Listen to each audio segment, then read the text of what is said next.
All right, well, let's talk about World War III, which has apparently just begun, according to the Ukrainians. And today, Putin said that the U.S. is forcing this fight until the very last Ukrainian is dead. Is he wrong? Like, I'll just ask you guys, is Putin wrong about that? That this is the United States forcing this fight?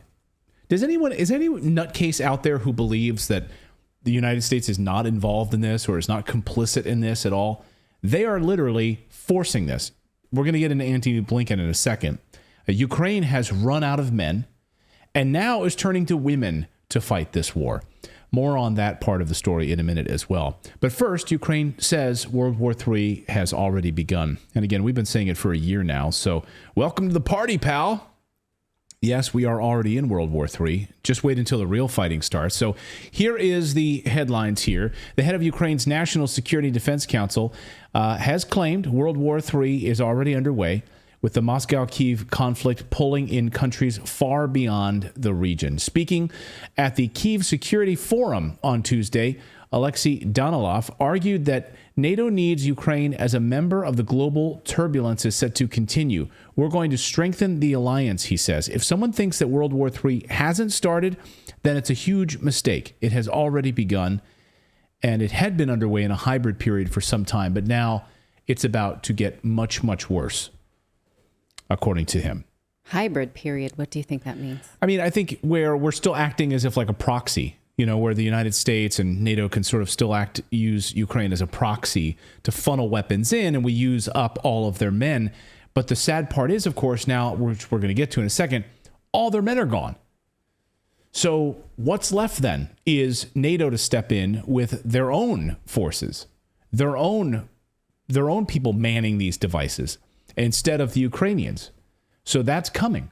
I think that's what maybe he's acknowledging, that this hybrid period. Let us know in the chat what you think, what a hybrid period means. I think it's like 1 foot in proxy war and 1 foot in actually being there on the ground. But let us know what you think about that. But Western support for the war is fading quickly. And we see that. We see that in the UK. We see that across Europe. We see that in the United States. And that's why America's errand boy, Antony Blinken, showed up in Ukraine today. Because despite what you voters think about the war, and you absolutely don't want us to be funding this and people dying, it doesn't matter, because the deep state absolutely wants this to continue. So Antony Blinken shows up there, doubles down on support for Zelensky today. And, you know, he's there to basically say, we will be here and support until every Ukrainian has been killed. And then American companies will come in and buy up all the land and all the minerals and turn your country into a garrison state for the United States. That's what Antony Blinken... Well, that's you reading between the lines, I assume. Oh, he didn't actually say that. Okay. He said something... He didn't say that exactly, but we know that's why he was there. But here's actually what he did say. Watch. I'm here, first and foremost, to demonstrate our ongoing and determined support for Ukraine as it deals with this aggression. We've seen good progress in the counteroffensive, which is very heartening. We want to make sure that Ukraine has what it needs not only to succeed in the counteroffensive, but has what it needs for the long term to make sure that it has a strong deterrent, a strong defense capacity, so that in the future, aggressions like this don't happen again.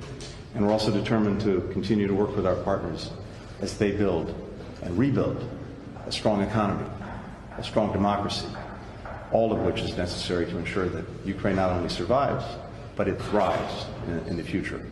And in that, Ukraine has a strong partner in the United States. And for me, it's always a special pleasure to be with, again, not only my colleague, but my friend, Dmitry Kuleba. We've been... Yeah. So... And he's like, don't touch me. Anyway, so he says, good progress. I want to underline that point. So yeah, he said, that point kind of floored me. I had to pick my jaw off the ground because the counteroffensive to keep going well. Yeah. Good progress in the counteroffensive, he says. So let's just be clear about this. Ukraine sacrificed tens of thousands of men to take an abandoned village from where the Russians had already evacuated civilians. They removed all the civilians, and that's good progress. So now they have an abandoned village, and thousands of Ukrainians died to get it. That's good progress. And they have not moved the map. at all. Yeah. What do you think? Well, I think it's the sum of the whole. He's not just talking about that part of it. He's talking about the part where they have gone in and bought up properties and stuff. It's the sum of the whole. It's been very successful for, U.S. companies and progress war for contractors and yes. BlackRock and Vanguard progress and so forth. for his customers, Yeah, exactly. Western global elites. That makes sense. Yeah. For them. So that is good progress, yeah. Or maybe the good progress he's actually talking about this. He stopped by one of many brand new cemeteries in Ukraine. Here's a fresh cemetery. He's like, this is progress. You guys are building things. I see innovation here. You guys are building graves like more closely together, and you've like lined paths with flowers. Like your innovation and progress of building cemeteries, you guys have some of the best technology advancements we've seen in the world. Your cemetery advancement projects are progress. That is a shocking image. To think about how much responsibility the West has for those graves. Yeah, he just walks. How do you, you piece of shit, just go in there, lob another $1 billion at this, and then have the audacity to walk down rows of dead soldiers that you are responsible for? You are responsible for this. You are responsible for these people dying for your proxy war. How do you do this and say that the progress is great? And I'm here to see my friends. And here's another, $1 billion so you can have more cemeteries. Yeah. Basically. Oh, and they're building them. They're building them at a clip that they've never seen before in Ukraine. So, and just to put this in like a finer perspective here, the amount of money that we are spending right now on this conflict, if you're wondering like, where's the money going to Maui? Where's the money going? $700 going to families in Maui right now. Ukraine's conflict spending is $100 million per day from the United States. $100 million per day. I mean, that's up 100% because we know that in 2014 and 2015, the International Monetary Fund was warning Ukraine, stop spending $1 million per day bombing the Donbass. It's not a good use of your money. It's not a good use of our money because we're lending it to you. So if you want to keep borrowing from the IMF, you must stop spending $1 million per day on this war. Well, again, now they're up 100%. Beam in the chat says Redacted will be Kremlin's new propagandist. No, we're just telling the truth here. We don't support war of any kind. I don't think war is ever a solution. An invasion is never a solution, right? But right now, NATO is making this happen by all accounts. This is NATO's war. This is the whole reason we're here. This is NATO's war. Well, and to be fair, where my mind goes, we've seen so much propaganda when we saw the fake bodies on the street, as they're driving by, they're showing these bodies. And then as the car's pulling away in the mirror, you see the body get up and start to walk away. We don't even know if these graves are real. This could have been a photo op that they just set up. You know what I mean? Like just to garner support, because look at all these dead soldiers and everything. It's like we don't even know what is going on over there. Like they're giving those people proper burials. What does that garner? Like when you see... Well, hold this thought. Hold this thought. It tells us. Okay. Mm-hmm. No, I was going to say no, go ahead. Finish your thought there. Well, I was just going to say, it tells us, like, people that are over here seeing it over there, like, oh my gosh, look at all those soldiers they're losing. We got to do something. We have to help them. It garners support for people that are on the side of what's going on, what they think is going on over there. It's an interesting point, and I think put a pin in that for a moment, because as Natalie says, we're going to circle back to that. We're going to circle back because the BBC has just done a big report on the amount of graves in Ukraine. And so we're going to show you that. And so it is interesting that we're starting to see more and more, like we're seeing photo ops in front of grave sites now on the part of the West. And anyone who wants to call us the Kremlin propaganda, this is not the place for you if you're the kind of person who needs to reduce your thinking to good and bad.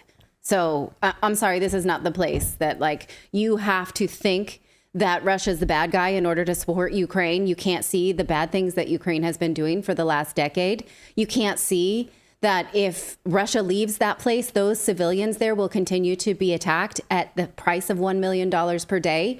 So I'm not pro-Russia, but I definitely don't want those civilians to continue to be attacked as they have been for the last 10 years. And if that means that saying that's uncomfortable is pro-Russia, just go. Just get out of here. We don't want any reductive thinking here that you can't handle nuance. Bye. All you have to do is do a search on Google still, and go pre the Russian thing, the pre 2020 or whenever that was, and you can find all kinds of articles on what Ukraine was doing. But those they don't talk about it now. But previously, if you Google it, it's all still there. You can see what Ukraine has been doing for the past 14 years to the Donbass. Yeah, you have to choose. You have to choose who dies here, right? Russia's holding the line so those civilians stop dying. If they leave, it's back to bombing those civilians, and worse. It will be worse for those people. And so now Russia is throwing those men, Ukraine is throwing those men against the line like a fly zapper, and they're dying for no reason. That line can hold. It can be over right now if peace talks were attended, which the West refuses to do. Now, if that commenter was making the point that Russia might end up using what we're talking about here in a way that maybe ends the war, great. Then great. That would be amazing, but that's not going to happen.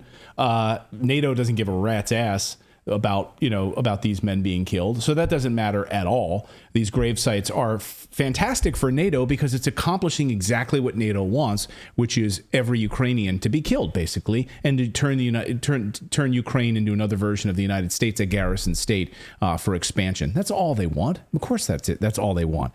Meanwhile, the Western media is being banned from the Ukrainian government, by the Ukrainian government, from covering the war on the front lines. Now, they don't want you to see how bad it actually is. According to Swiss journalists, the blackout on Ukrainian front lines is real. So the Ukrainian General Staff has banned journalists from accessing combat zones. So you can't go. You want to see what's going on there, you're not going to be able to see it. And according to the Swiss newspaper, the news spread like a powder on Sunday, arousing anger and indignation among many journalists present in Ukraine. The front line is now totally forbidden to them, unless, of course, they have written authorization from Zaluzhny, the commander-in-chief of the armed forces. So you literally, it's like, you'd have to get it's almost like their version of Mark Milley would have to sign a letter and say, yes, you, the BBC, can go and cover it. So imagine what kind of coverage you will get from the Ukrainian side on the front lines of this war. Zero or highly propagandistic. Totally. I mean, this is exactly what CNN, by the way, admitted. I don't think they admitted. They wanted to admit it about a year and a half ago. They admitted that they are not allowed to go to the front lines. They have to get special permission. And they did this report where they said, well, CNN got special permission to accompany blah, blah, blah, the tank brigade in Ukraine on the front lines to see what these guys are going through. And they did this whole propaganda. So, of course, it was highly choreographed, highly produced, and CNN, they were able to see what they allowed CNN to see. That's it. Highly produced. And now you won't see anything on that side. So, it's very important for the journalists that we feature here on this show who are actually there, being able to get information in the Donbass to show you what's actually happening, because you're not going to see it. Well, I am looking forward to Zelensky's highly produced, demo reel of after his visit with Antony Blinken. So anytime a famous or powerful person comes and visits him, we've shown you these highly produced sort of episodic, emotional heartstrings pulling. So you can find those pretty easily on Zelensky. So that's the kind of media we'll get, highly produced propaganda. So I want to point out too, just really quick, that I think it's a good indication that we don't actually, the United States doesn't actually support Ukraine, because if they were all in with Ukraine and actually supported them, wanted to help them, they would have put them in NATO, and they still haven't done that. And that should be a sign right there that they don't, they don't want to give them money. No, that tells you everything you need to know, right? We will use you. We are going to use you and your country and your people to antagonize Russia and to try to degrade Russia and get what we want, which is an expanded, proxy, but we're not going to actually add you into NATO. That's all you need to know right there. So massive grave sites can be seen across Ukraine, where estimates now have close to 500,000 dead on the Ukrainian side. The Ukrainian government is getting desperate. They put out a call for men of fighting age to return home to fight in Ukraine. We covered this story yesterday in Poland, where they're leading the charge on this. The Poles are trying to figure out how they can maybe help round up 80,000 that are still there and send them back to be killed in Ukraine. Over 3 million men have fled Ukraine, according to numbers that I'm seeing today, and they do not plan to come back. We're not going back there. 3.3 million. So why would you go back to die for NATO? Why would you do that? Also, BlackRock can buy out the land from right under your family's feet. Going back to fight for your family farm that's now totally gone and bought up by the likes of these American massive corporations. Ukraine is sending out letters to these men who fled to other parts of Europe now, saying, we know where you are. Here's a letter. We found you. We know exactly where you are. Come back to fight for us or face arrest. Here's a young Ukrainian man today who just received this letter in the mail. And I'll translate. He says, friends, in short time, I don't know what to do. F word. In short, I just received this letter in his hand. Here it is. It has my photo on the paper. I translated it, he says. It says that Ukraine has sent a request.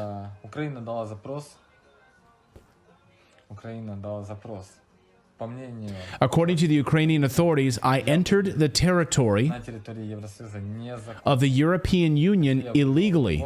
Although I was traveling legally, he says, I entered legally. I didn't buy any certificates. Here, he says, I told you how I left. And it says here, I have to leave the European Union within 2 weeks. I have to leave Europe within 2 weeks. That's it. Otherwise, I'll be forcibly exiled to the territory of Ukraine. I don't even know what to do, he says. Maybe you could tell me in the comments, he says.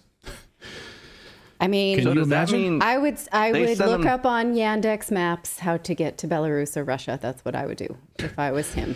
Because Are you going to see like an influx of like, I mean, I don't know. I don't know how safe they would be there, but I do know that the temperature is rising to extradite these men into Ukraine because Europe has signaled and continued to signal that this is what it will do, whatever the United States wants. And this is what Ukraine is doing. Now, interestingly enough, Ukraine it's just so amazing to remember a year ago how much these European countries were congratulating themselves for opening borders to Ukrainians. I can't believe that now there would be anything official saying you're not supposed to be in Europe. I mean, Zelensky thanked every European leader for accepting our people. The West, the United States, even Mexico made it easy for Ukrainians. So now we're saying, actually, no, you can't be here. I mean, they're almost, we were so upset that it doesn't seem fair that they jumped the line in refugee services. But now you're almost better off being a refugee from a different place with darker skin because at least you're not being sent back to fight. This is insanely terrifying. I saw someone in the chat on YouTube said, he was giving advice to this young man. He said, just ignore the letter. They can't arrest you in another country. They can. They absolutely can. Well, that was my question. Like in that letter, when it says they're going to forcibly remove it, does that mean that the Ukrainian government is able to say, hey, the European officials are going to come grab you and forcibly remove you on their bill? Or are they going to let Ukrainian soldiers into their country to go in and round these people up and take them out? Well, no, they don't have... It'll be Interpol. I mean, that kid just said in that letter, he said, I translated it. He translated it because it wasn't in Ukrainian. It was in whatever language the country he was in. It was in the local country in Europe that he was in. So it's Interpol, and it's the local authorities who will come and do it. Look, if it's now illegal for them to not be fighting, if you're of fighting age, and now we know that Ukraine has lowered the bar to, people with mental illness, people with tuberculosis, HIV, it doesn't matter. I mean, they're going to take any man they can that can walk, and probably some that can't even walk. And so if you're out of the country, it's illegal for you right now. And they're going to be sending out letters on behalf of Zelensky. You better come back and fight and die for NATO. That's exactly what's going to happen here. So if you're a Ukrainian and you're watching this right now, this is the letter you're likely to receive. I mean, and I don't know where you go to seek like refuge right now. I mean, maybe Russia's the only place. I don't know if it'd be interesting to see what the United States does. Hey, we'll send you $1 billion. We'll do everything to support you. What about all the fighting age Ukrainians that are living in the United States right now? Mm-hmm. I mean, the tens of thousands of them that have now taken refuge there. Is the United States going to round them up and send them? The United States open border policy? I mean, what's going to happen? We know they were fast-tracked. Yeah, they were given fast track. They skipped over people. They skipped over people at immigration. I mean, so Ukraine has run out of men. Now they are turning to women. The same women who Zelensky yelled at a few weeks ago in that video where he, saying, hey, you guys are partying in nightclubs and so forth. You're out at partying in the middle of like downtown Kiev, like nightclubs, and these men and these mostly women. But, we need you now to fight. So these young women who are up partying, we need you to fight. They look fierce. They look really fierce on the battlefield. They're going to be it's going to be a whole nother world when they're out now being forced to fight. So now Ukraine has released a brand new recruitment video today targeting women specifically. Watch. Я просто жінка. Грішна і свята, слабка і сильна, сіра і яскрава. Я просто жінка. Просто жінка.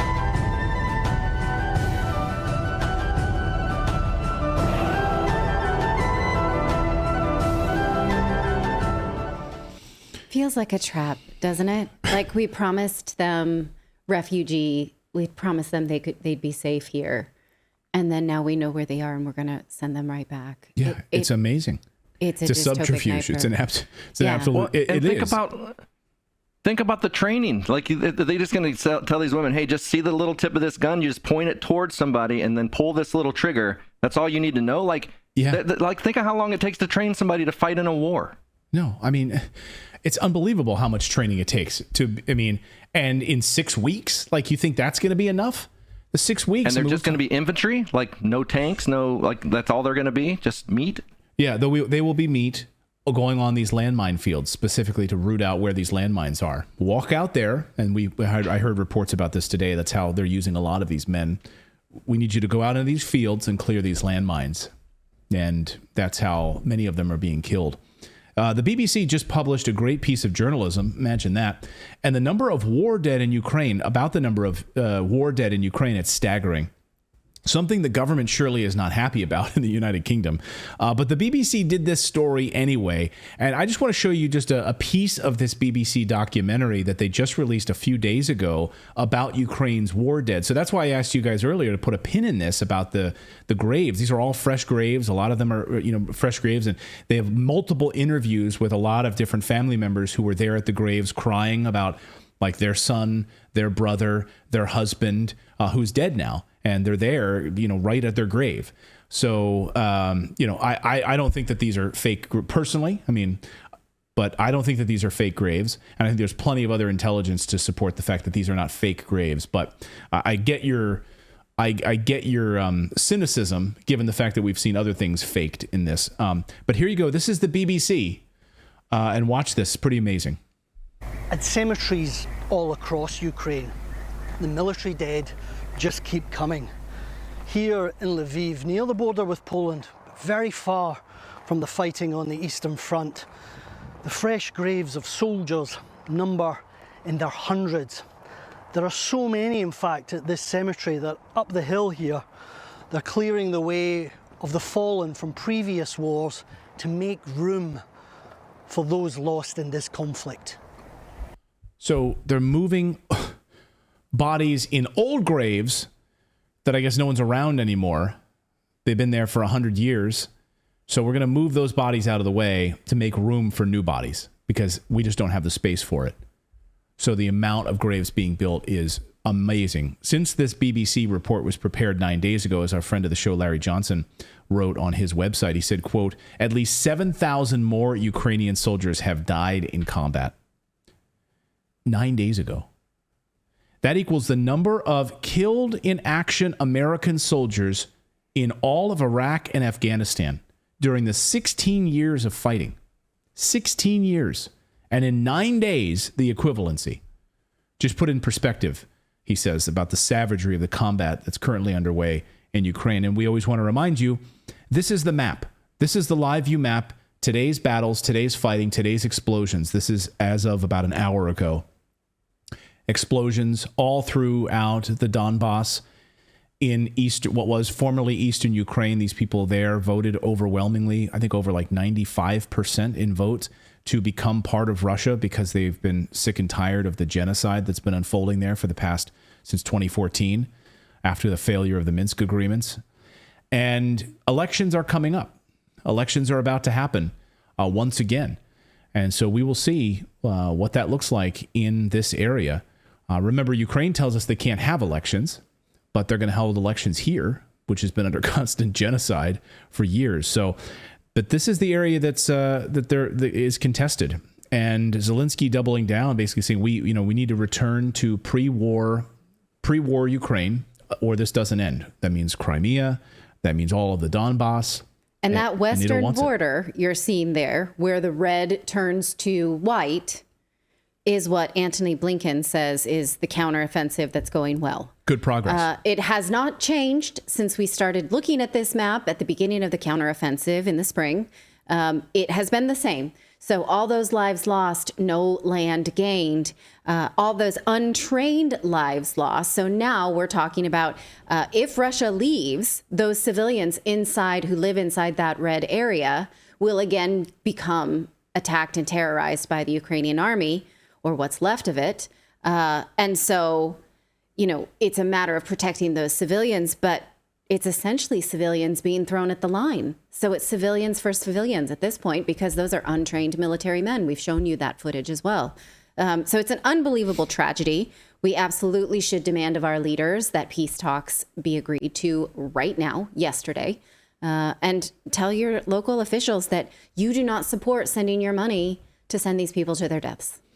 Yeah, I would love it if Ukrainians would actually watch and pay attention to what's actually happening, knowing that they're being used by NATO. Exactly what's happening here to the last Ukrainian. Thank you so much for watching this segment here at Redacted. We are live every day at 4 p.m. Eastern Time, trying to share the stories that the mainstream media will not cover. You should also come over and join our community of Redacted Rebels over at redacted.inc. That's our private locals community where we can share exclusive content that we simply cannot share here on YouTube. Come over and join the rebellion together right now by going to redacted.inc. We'll see you next time.